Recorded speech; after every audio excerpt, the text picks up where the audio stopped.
با دقت باشین جوانها. خسرو زنی داشت به نام شیرین و بار میگه در قصر نشسته بودند.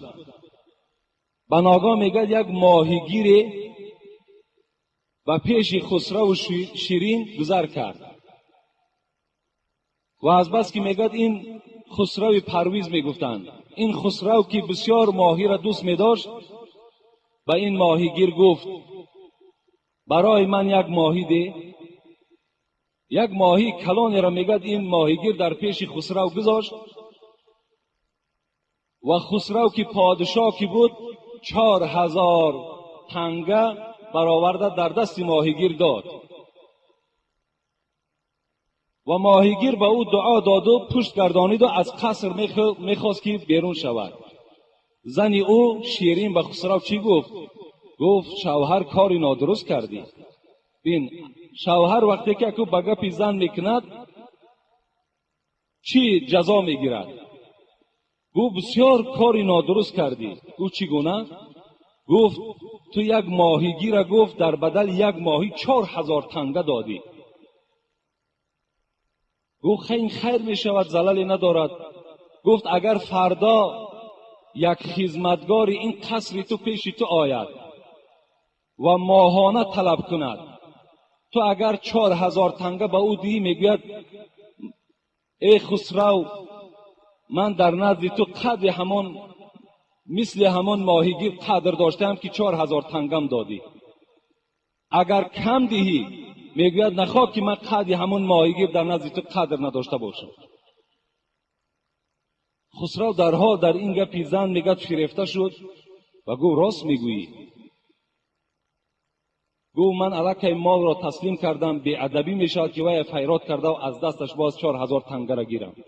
گفت نه، گفتی را یک کار میکنیم الحال فریادش کن و با او بگو که این ماهی که نزد ما گذاشتی نرس یا ماده. اگر گوید که نر است بگو برای من ماده در کار. اگر گوید ماده هست بگو نر، من ماهی نر میخورم. این صیاد که آدمی زیرک بود در حال وقتی که فریاد کرد گفت ای صیاد، گفت ای ماهیگیر، این ماهی که نزد ما گذاشتی نر است یا ماده؟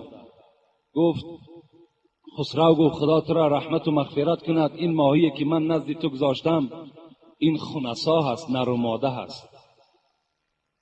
بسیار آدمی زیرک بودند.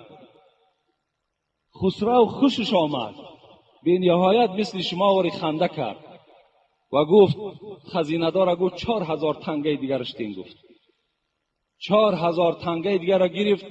تنگه های اون چنخه مثل آهن بود. 8000 تنگه شد. بالای گردن بار کرد و خواست از قصر بیرون شود که یک تنگه همون میگه در زمین زد و همون 8000 تنگه را با همون وزنین در زمین میگه گذاشت و یک تنگه را گرفت در جیبش انداخت. باز خواست که در پشتش بار کند که این کاری او هم به شیرین خوش نآمد، به زن خسرو. خسرو گفت این صیاد بین چه عملی نازشتی دارد. 8000 تنگش دادیم، یک تنگه که در زمین افتید همون خم شده گرفت، نگذاشت که یک غلام تو همون تا میگذرد همون را گیرد. خسرو گفت در اصل گفت اینقدر آدم ممسک بوده است. فریادش کرد گفت اینجا بیا. گفت صیاد من تو را 8000 تنگه دادم، اینقدر وزنی نگفت. برای یک تنگه شده او را در زمین پرتافتی و یک تنگه را گرفتی، یک رحمی در وجود تو نبود.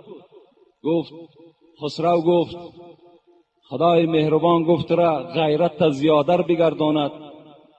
تو میدانی که من برای چی این یک تنگه را گرفتم؟ گفت برای چی گرفتی؟